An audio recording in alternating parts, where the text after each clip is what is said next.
Please subscribe now. Tenali Rama की कहानियाँ, बगीचे की सिंचाई। एक बार विजयनगर में अत्यधिक गर्मी पड़ रही थी।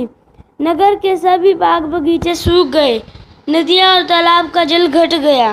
तेनालीराम के घर के पीछे एक बाग था जो सूखता जा रहा था कि 2 बाल्टी खींचने में भी बड़ी कठिनाई होती थी।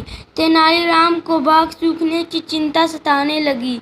एक शाम तेनालीराम अपने बेटे के साथ बाग का मुआयना कर रहा था और सोच रहा था कि बाग की सिंचाई कैसे हो।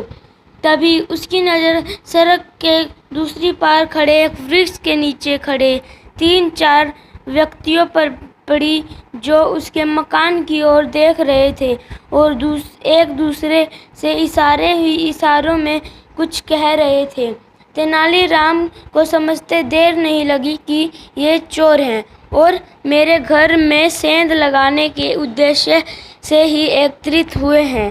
तेनालीराम के दिमाग में बगीचे की सिंचाई के लिए तुरंत एक उपाय उपजा। उसने ऊंची आवाज में अपने बेटे से कहा, बेटे, आजकल चोर डाकू बहुत घूम रहे हैं। गहनों और अफसरियों का संदूक घर में रखना ठीक नहीं। आओ उस संदूक को हम उठाकर इस कुएं में डाल देते हैं ताकि कोई चोर चुरा न सके। किसी को भी पता न चलेगा कि तेनालीरामा का सारा धन इस कुएं में पड़ा है। यह बात तेनालीराम ने इतनी जोर से कही कि दूसरे खड़े चोरों को भी स्पष्ट सुनाई दे गई। तेनालीराम ने बेटे का हाथ पकड़ा और वे दोनों मकान के अंदर चले गए।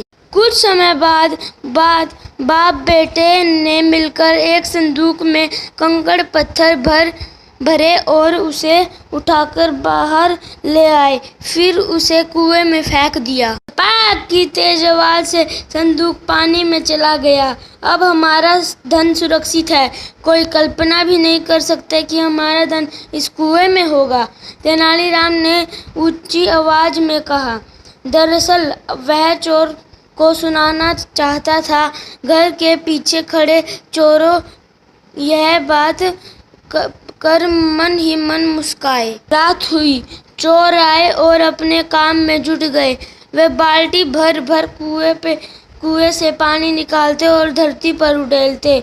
उन्हें पानी निकालते सुबह के 4 बज गए। तेनालीराम के पूरे बाग में पानी ही पानी भर गया।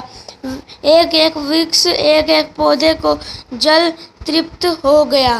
सुबह जब चोरों के हौसले पस्त होने लगे तभी कहीं जाकर उन्हें संदूक का कोना दिखाई दिया, जिसे देखते ही उनके मन में नया जोश आ गया। उन्होंने कांटा डाला और उस संदूक को खींचा और जल्दी से उसे खोला।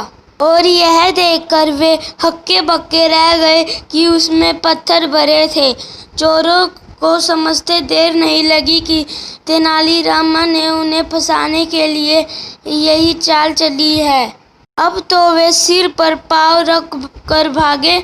जानते थे कि यदि तेनालीराम के हत्थे चढ़ गए तो बड़ी दुर्गति होगी, कहीं पकड़े न जाए। दूसरे दिन जब तेनालीराम ने यह बात महाराज को बताई तो वे खूब हंसे और बोले, तुम्हारी चतुरता का जवाब नहीं तेनाली। Please subscribe now. अच्छी लगी हो तो शेयर भी करें।